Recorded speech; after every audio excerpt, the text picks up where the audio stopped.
El jueves pasado se publicó la segunda etapa de la digitalización de archivos referidos al Plan Cóndor, la coordinación represiva de los gobiernos militares del Cono Sur durante los años 70 y 80. En una primera instancia se habían publicado 10 documentos y ahora se conocen 60 más. La publicación y digitalización forma parte de un proyecto conjunto del Ministerio de Relaciones Exteriores, el proyecto plancondor.org y sitios de memoria y el University College London. Así que, para entender de qué se tratan estos archivos y también cómo se deben leer y para poder entenderlos, es que recibimos a Samuel Blixen, periodista uruguayo, coordinador del proyecto Cruzar y ex docente de esta casa, con mucho pesar estoy diciendo esto, docente jubilado. Samuel, bienvenido. Bueno, muchas gracias por la invitación, estoy encantado de estar aquí. Sí. Primero que nada, ¿qué relevancia, vos que trabajás, o sea, trabajaste toda tu vida con este tipo de archivos, qué relevancia tienen estos documentos que publicó yo el creo gobierno? que tienen, una relevancia es que la gente sepa que existen esos documentos. Han pasado a la Secretaría de Derechos Humanos para el pasado reciente. Creo que es un aporte que hace el Ministerio de Relaciones Exteriores, por más que los documentos ya son conocidos, ¿no? Y eso no quiere decir que no tengan relevancia, es decir, tienen mucha relevancia. En su momento sirvieron para escalar en el conocimiento sobre todo de lo que pasó en Argentina y de la participación de la Cancillería en la persecución a exiliados uruguayos, entre ellos a los famosos, ¿no? Es decir, a Michelini, Gutiérrez Ruiz y Ferreira Aldunate. Oye, en estos nuevos aparece Enrique Erro también. Claro, sí, claro, exactamente. Son documentos que se conocían, pero no quiere decir que al tenerlos de nuevo, al poder acceder a ellos, los investigadores y la gente interesada pueda acceder a esos materiales para conocer los detalles. Yo creo que además hay una cosa muy importante con estos documentos, porque hay que tener en cuenta que son documentos muy puntuales, ¿no? Todos los de inteligencia generalmente son puntuales, aunque hay algunos informes que hacen un estudio un poco más abarcativo. Entonces, como son puntuales, ofrecen mucha información sobre el aspecto concreto. Si uno a eso le agrega el contexto, el conocimiento de lo que pasó y el conocimiento de lo que iba a pasar después, yo creo que esos documentos adquieren muchísima más importancia. Y para el análisis y para la comprensión del momento. Entonces siempre es bueno que existan instancias que permitan acceder a documentos que pueden no ser secretos porque no lo eran en su momento, pero no eran de acceso, o la gente no tenía idea de qué estaban, de lo que significaban. Entonces, instancias como esta, que son, digamos, formales, protocolares, de entregar la digitalización de documentos, implica volver a plantear la posibilidad de estudiar esos documentos a la luz de lo que conocemos hoy. Y siempre se va a agregar conocimiento en ese estudio. Samuel, y en ese sentido, ¿de qué manera se pueden complementar esos documentos, digamos, para entender más? Hablabas del contexto, ¿qué otra información que ya se conoce puede servir? Bueno, hay estudios sobre el Cóndor, hay estudios sobre el proceso militar uruguayo, y entonces yo creo que la tarea de ir amasando lo nuevo, ¿verdad? Para ir haciendo otra torta, siempre nos va a dar un punto de cocción diferente para mantener el ejemplo. Entonces, yo creo que estos documentos hay que leerse, deben ser leídos al estado en que está el estudio del Cóndor, al estudio de la participación uruguaya en el Cóndor y al conocimiento general de lo que fue el proceso. Ahora, es interesante que estos documentos ponen en evidencia la complicidad de los ministros de Relaciones Exteriores y de los funcionarios con respecto a la persecución de uruguayos en el exterior. Y eso tiene un punto importante, es decir, siempre hablamos de un régimen cívico-militar, de una dictadura con una pata civil, pero en general no se abunda en cuál fue la responsabilidad de los civiles en ese proceso. Y estos documentos lo que hacen es centrar la atención en eso, ¿no? ¿Crees que hace falta también investigación sobre eso? Porque decías que en realidad para temas sobre el Plan Cóndor, para investigar todavía hay, no es que esté por cerrado. ¿Crees que esto, bueno, la pata civil en la dictadura sea algo aún? Sí, yo creo que hay investigadores, hay historiadores que han, por supuesto, abundado en eso, pero creo que falta muchísimo por conocer sobre cuál fue el grado de complicidad de los civiles. Para darte un ejemplo, es decir, y porque lo he estado manejando ahora, ¿no? En 1974 se adopta un plan económico. Y resulta que surge Beck Villegas diciendo que va a tomar determinadas medidas. Esas medidas que toma, cuando él asume la dirección de la economía en Uruguay, en el 74, julio del 74, por ahí, él se apoya en todo lo que había pasado antes. Entonces todo el mundo dice, qué eficiente que es Beck Villegas para obtener los resultados que se plantea. Claro, los resultados que se plantea se basan en que él se apoya en todo lo que se hizo antes. Y todo lo que se hizo antes fue limitar todos los tipos de reacción popular frente a medidas económicas que embromaban sobre todo el salario, que impedían el reclamo, los reclamos salariales, las conductas que se hicieron con respecto a los distintos valores del dólar, etcétera. Entonces, cuando él logra una cierta estabilidad, es porque antes se habían hecho todas las cosas que permitían esa estabilidad, y eso era a costa de la gente, ¿no? Entonces, en ese aspecto, por ejemplo, es importante establecer, y creo que debe ser materia de investigación, establecer cuál fue el aporte que hicieron los civiles, sobre todo en materia económica, al comienzo de la dictadura, y cuáles fueron las actitudes de los militares con respecto a esos civiles. Porque, por ejemplo, creo que no está suficientemente investigado el hecho de que los militares, que de alguna manera despreciaban a los civiles, le dieron al equipo económico, o sea, a los técnicos, ¿verdad?, que después siguieron con Sanguinetti, ojo, es decir, en democracia. Sí, en democracia, Servino y otros más, o sea, estaban en la OPP junto con Beck Villegas en el equipo, y fueron los que cocinaron todo el asunto. Entonces, establecer cuál fue el protagonismo de esos civiles que eran tecnócratas, que eran neoliberales, etcétera,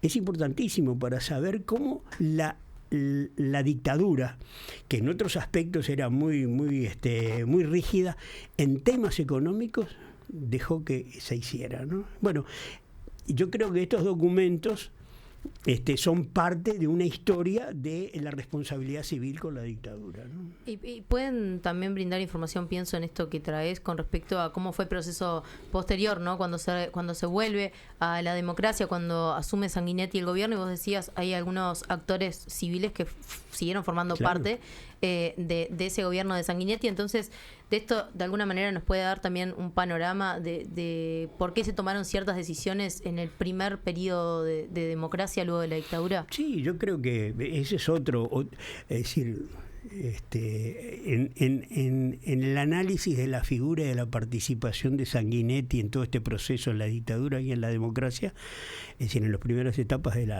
la restauración democrática, yo creo que hay mucho para conversar, ¿no? Y creo que lo que hace Sanguinetti es mantener en términos básicos las orientaciones y la ideología de la dictadura en materia de derechos humanos, permitiendo la ley de caducidad, y en materia económica salvando a los bancos, ¿verdad? Manteniendo la aplicación de una política que venían llevando adelante los militares y los civiles de la dictadura, que después se incorporan al equipo de Sanguinetti. Bueno, eso, a mi juicio, implica una responsabilidad tremenda de Sanguinetti, porque si uno mira todas sus decisiones en su primer presidencia, todas van enfocadas a una política neoliberal, a una política de defensa de determinados intereses, y todo eso apoyado en una consigna que fue muy eficiente, pero que fue irreal. O sea, la democracia en paz, ¿no? El cambio en paz, decía Sanguinetti. Hubo paz, sí, pero no hubo cambio, básicamente, ¿no? Quería entrar en este tema un poquito más adelante, pero ahora que ya lo traes voy a entrar, y capaz que después podemos volver a los documentos. Pero el año pasado, Samuel, publicaste con Nilo Patiño el libro Desaparecidos en busca de la verdad, y dedican gran parte del libro a esto, a la transición hacia la democracia, y en uno de los capítulos esbozan una teoría por la que se sigue manteniendo el silencio sobre los desaparecidos, y tiene que ver con esto de mantener secreto, ¿no? Decían que esto refuerza la esencia de la práctica, y ahí los voy a citar, o sea, la omnipotencia para secuestrar, torturar y desaparecer sin tener que dar explicaciones o rendir cuentas a los sujetos ajenos a las Fuerzas Armadas. Esto se entiende que es solo una cuestión entonces de impunidad. Sí, pero como te digo, es parte de toda una concepción, y lo increíble de Sanguinetti es que adquirió, después al terminar la dictadura, una imagen de demócrata de centro que de ninguna manera está avalada por sus actos, ¿no? O sea, es terrible la responsabilidad que él tiene, y además la habilidad que tuvo para camuflar sus posturas, por ejemplo, obligando a la izquierda a tener que una y otra vez explicar por qué. Es decir, la aparición de la violencia revolucionaria fue consecuencia de una política autoritaria de la democracia. Es decir, se suponía que eso ya estaba de alguna manera dilucidado. Sin embargo, con gran habilidad en sus posturas, en sus discursos, en sus libros, Sanguinetti retrotrae la discusión al comienzo, ¿no? La culpa la tiene la guerrilla. Y entonces, con el pretexto de que la culpa la tiene la guerrilla, entonces todo era posible. Sanguinetti fue ministro de Cultura, primero ministro de Industria y después ministro de Cultura, durante el gobierno de Bordaberry. Y él fue el que instaló la ley, o sea, el que elaboró la ley de educación. Y la ley de educación fue tremenda, porque ahogó, es decir, todos los avances que se habían hecho en materia de coparticipación, de desregularización, de participación de los órdenes estudiantiles y docentes en la enseñanza, lo liquidaron todo. Y yo creo que el estado de disolución que tuvo la enseñanza, la educación, cuando vuelve la democracia, es producto de las consecuencias de la ley de educación. Y la ley de educación se llevó incluso muertos, ¿no? Y los muertos corresponden y son responsabilidad de Sanguinetti. Nada de eso se habla. Bueno, y trayendo un poco este tema a la actualidad, ¿no? En todo esto, vos decías habilitado un discurso un poco de esta teoría de los dos demonios, con esto de que con respecto a la guerrilla se justificaba todo lo demás, teniendo ese punto como punto de partida, ¿no?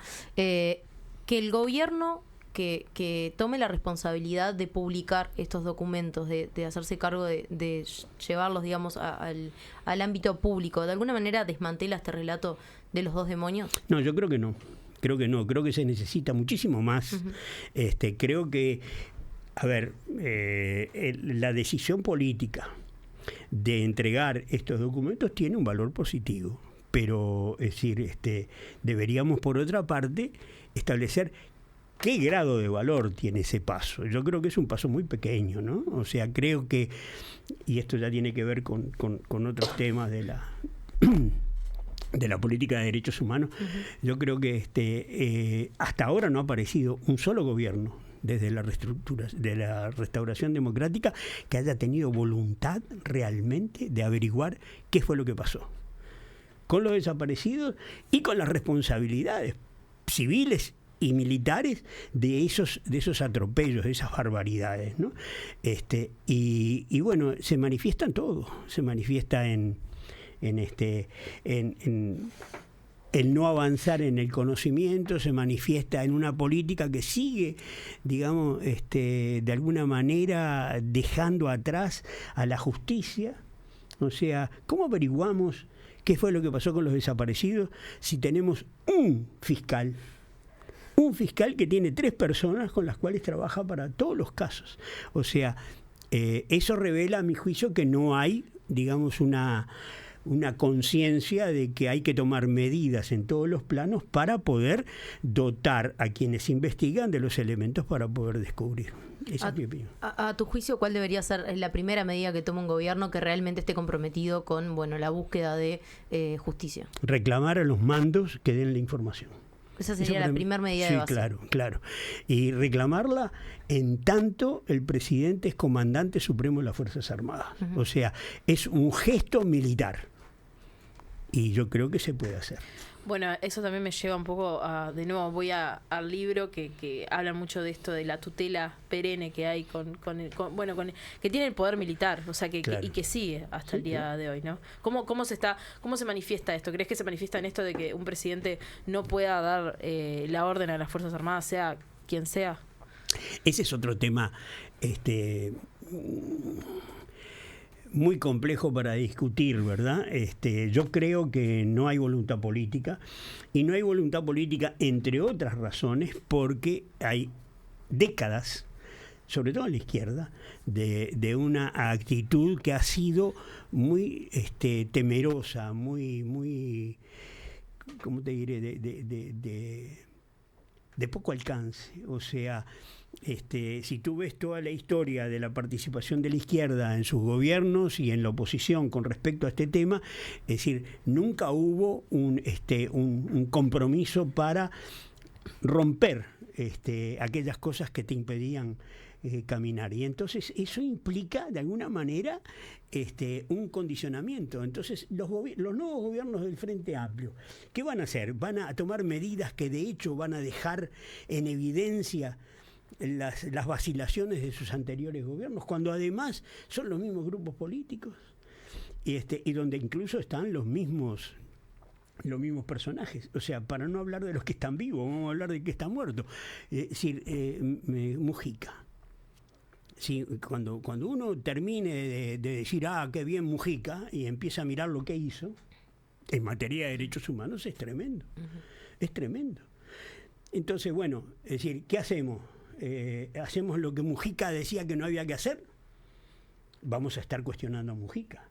¿Están en condiciones los gobiernos del Frente o los partidos del Frente de destrozar una imagen que se ha trabajado con suma habilidad? No sé. Es decir, es muy complejo. O sea que este pacto, se quiere, de silencio que hay entre los militares, por esto que hablábamos antes, no alcanza solo al poder militar, sino que alcanza también al plano político. Claro. Yo creo que mientras no se tomen los hilos de la cosa, vamos a estar supeditados a la voluntad militar en este aspecto. Y en algunos otros también. Quiero entrar un poquito en algo que mencionábamos fuera de aire, que es que estás escribiendo una columna que se llama Otros Rollos en el semanario Brecha, que tiene como base el archivo Berruti. Contanos un poquito cómo surge esta idea, porque en realidad también es un aporte, pero desde el lado periodístico, a traer el tema de vuelta. Sí, mirá, esto fue una idea de Betania Núñez. Y tenía que ser. O sea, si nos está escuchando, le mandamos un beso. ¿Cómo no? Le mandamos un beso. Yo la atomizaba con elementos que aparecían al leer el archivo Berruti, y ella al final propuso hacer, porque yo le proponía una cosa y bueno, había espacio, no había espacio, etcétera, ahora sí, ahora no, hasta que, viendo que existían una cantidad de historias para contar, uh-huh, a ella se le ocurrió hacer los rollos, y a raíz de eso es que surge la idea de que estas publicaciones en Brecha, Otros Rollos, sean parte de un libro que analiza, digamos, lo que yo llamo las grandes, porque el libro se va a llamar Miserias y Osadías. Va a haber un libro. Sí, de Miserias y Osadías, que va más allá de eso, ¿no? Entonces, sí, ya Brecha lo está trabajando. Yo estoy terminando de escribir y estamos muy entusiasmados que de repente para octubre salga, ¿no? Opa, bueno. Bueno, ya vamos agendando la Sí, próxima. sí. Bueno, pero es de miserias y osadías. Y entonces hay miserias pequeñas y miserias grandes, y osadías pequeñas y osadías grandes. Todo esto que se está escribiendo en Brecha, parte, porque tengo otros materiales que van a ir en esa primera parte, tienen que ver con las miserias y osadías pequeñas. Ujú. Y después hago toda una segunda parte que tiene que ver con las grandes miserias y las grandes osadías, que es básicamente con respecto a la guerrilla rural, ¿no? Es decir, a esa cosa que fue el Plan Tatú, y que en un año... Perdón. Muy solicitado. Ustedes no saben, le cuento a la audiencia mientras Samuel corta, antes de llegar al estudio, cómo Samuel estaba siendo esperado por sus fans, que le trajeron un regalo, por sus ex alumnos, ¿verdad? Y ahora te recibe llamadas en vivo. Llamaba en vivo. Es buenísimo. Y desde Francia incluso. Desde Francia. Desde Francia. Espero que me aguante un momentito. Si me permiten, yo le voy a decir que te llamo enseguidita, me están haciendo una entrevista. ¿Sí? Perfecto, me gusta, la espontaneidad. Perfecto. Samuel, ¿te podemos comprometer entonces en vivo a venir a presentar Miserias y Osadías en octubre? ¿Cómo no? Por supuesto. Bueno, queda Espero confirmado. terminarlo. Sí, tenemos noviembre todavía. No, ¿sabes por qué? Porque además la idea se juntó con el hecho de poder que el libro sea una contribución mía a los 40 años de Brecha, ¿no? Uh-huh. ¿Son 40 o son 50? Pará. Bueno, si no sabes vos, Samuel. No, el 85... 40. 40, son 40. Por suerte, no soy tan viejo. Samuel, quería preguntarte, porque me da mucha curiosidad al leer estas columnas. La primera, que se tituló Revoltosos bajo vigilancia, que es, bueno, cómo la dictadura perseguía, ¿no?, a pastores en ese momento. Habla también de la creación de la Universidad Católica, de esta negativa, Claro. que había por parte... Básicamente era la Iglesia Católica. Claro. Pero acá me surge la duda, porque vos armás todo, o sea, generás el relato de cómo esto se fue haciendo por parte del poder militar, pero en realidad vos lo haces en base a un archivo que en realidad los microfilms, si bien a simple vista parecen no decir nada, vos que sabes leerlo, sí, obviamente que dicen mucho, pero ¿cómo es ese proceso de construcción? ¿A partir de un microfilm? Bueno, ahí va. Ese es un trabajo bastante complicado, porque hay temas, es decir, en los otros rollos hay temas que están en un solo archivo, claro, en un solo documento. Entonces es una joyita, está eso ahí, empieza y termina y se acabó. Y hay otros temas que hay que ir buscándolos, es decir, porque se refieren a distintas personas, se refieren a distintas situaciones. Entonces, en el caso de lo que tú mencionás, de la persecución a los jesuitas, que fue básicamente eso, hay varios rollos con muchos documentos en los que se refiere a eso. Y bueno, yo lo fui juntando todo ese material para poder hacer ese... Digamos que si tú ves, ese artículo tiene dos partes. Una que es la investigación o la vigilancia que hacen los militares de distintos sacerdotes, y otra, es decir, como derivación, como conclusión, la negativa en el 84, el 83, a admitir una universidad católica. Y las razones son fantásticas, ¿no? Es decir, cuando tú empiezas a leer, dicen, desde el punto de vista de la seguridad, oíme, y son todos terroristas, son todos cómplices de una cosa impresionante, ¿no? Bueno, eso fue recolectado en distintos lugares del archivo Berruti. Y tengo que decir una cosa, hay temas en los que yo no sé, porque es muy difícil buscarlo en el archivo Berruti si no hay más materiales sobre ese mismo tema o sobre los temas que voy tocando, ¿no? Y es muy probable que los haya, porque no hay forma de establecer cómo de repente un parte de información especial hace un análisis o tiene información sobre otro tema que lo puedes encontrar con otro nombre, ¿no? Entonces, en definitiva, hay que leer todo el archivo Berruti, que es imposible de leerlo, ¿no? Entonces, bueno, la experiencia me ha llevado, porque estamos trabajando en Cruzar hace mucho tiempo con esto, es decir, a tener pistas para saber dónde poder buscar, pero no estoy seguro de que no se me esté pasando algún documento donde dice más. Claro, ¿no? y también pasa esto, justamente Cruzar que tiene Luisa, que hay documentos que no son legibles. Claro. Eso también, o sea, aumenta la dificultad de encontrar estos documentos que sí, decís. Ahora, se ha logrado rescatar bastantes documentos que están poco legibles, y además los que están poco legibles, bueno, hay que leerlos. Entonces no tenés un programa que te los traduzca a una imagen más perfecta, pero sí, si te pones a leerlos, lo sacás, ¿no? Y es lo que hacemos en Cruzar. No nos detuvimos porque estaba poco legible el documento. Es decir, si percibimos de que es un documento importante, nos ponemos a leerlo. Y bueno, así hemos encontrado una cantidad de cosas. Yo creo que la dificultad básica del archivo Berruti es que la forma en que los militares ordenan el material, lo clasifican y lo archivan, es una fórmula específicamente de ellos. Entonces hay que desentrañar, es decir, dónde puede estar determinado material, porque muchas veces, por ejemplo, no se habla de nombres, de apellidos, simplemente es un número. ¿Por qué? Porque en una ficha se le puso un número y entonces después los documentos referidos a esa persona están identificados con el número y no con el nombre. Entonces hay que salir a buscarlo. Es muy dificultoso. Es sin duda una decisión política el hecho de tomar este tema, ¿no? Y hacer algo con ello, como lo es otros rollos.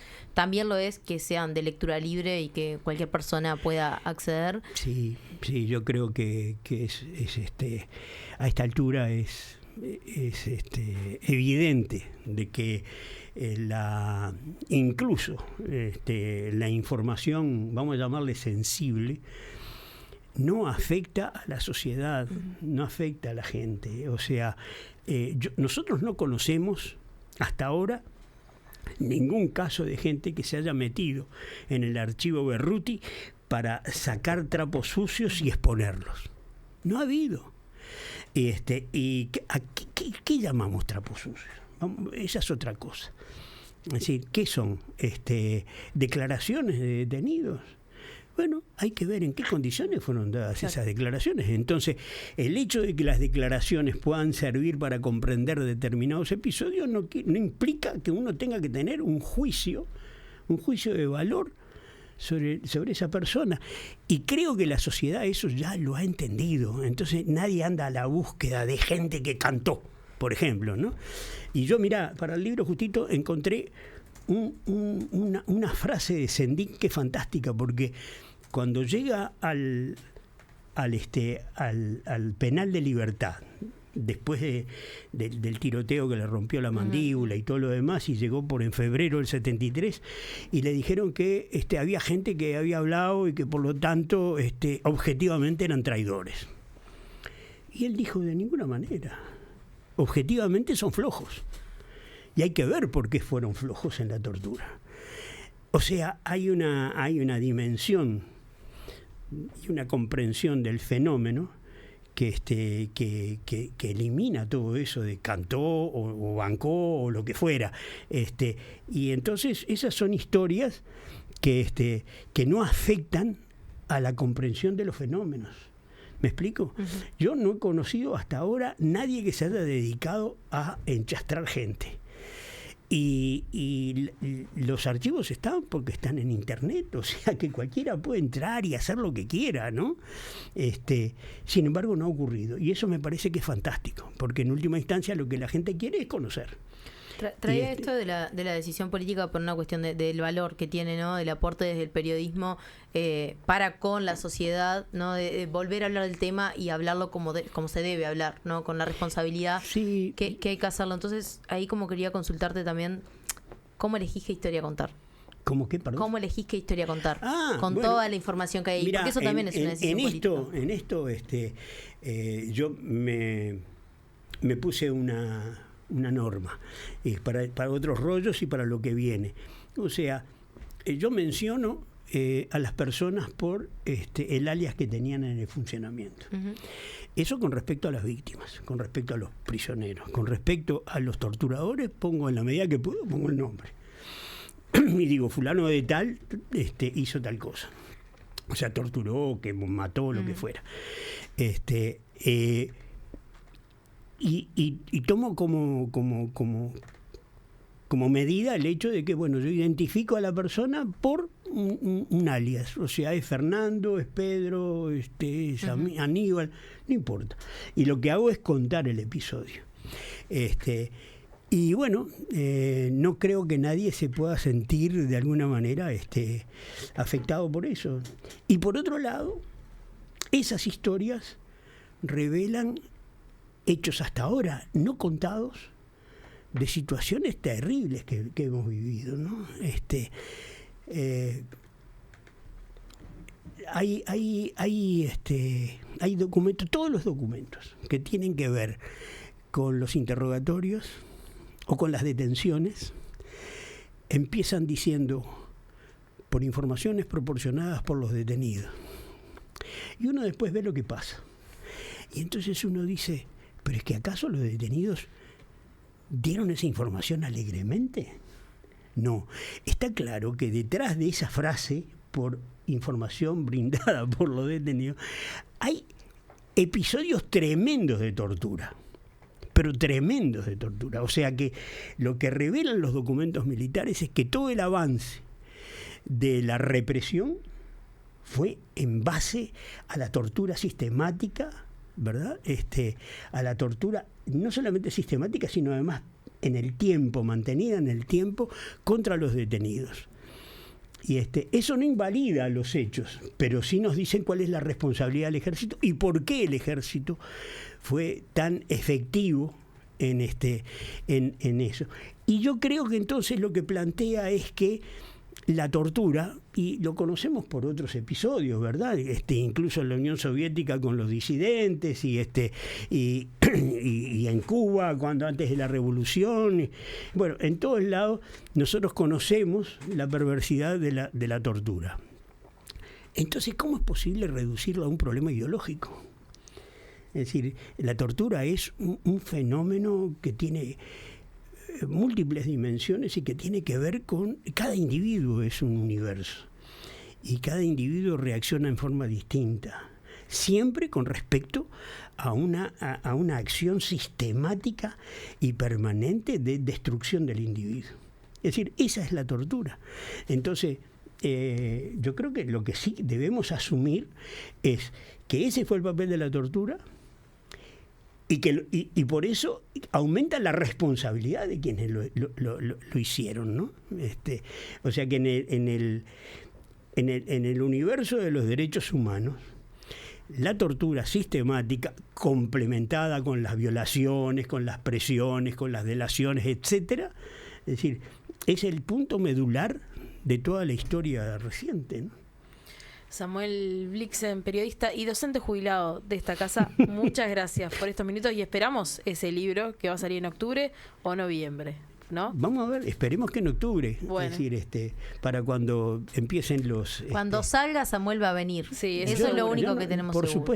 Por supuesto, pero no es un problema o es un problema de tener la primicia. Sí, le vamos a tener la primicia también. Sí, Está bien. Sí. Bueno, me comprometo. Muchas gracias, Samuel. No, gracias a ustedes. Gracias, Samuel. Ya volvemos con Comunidad Udelar.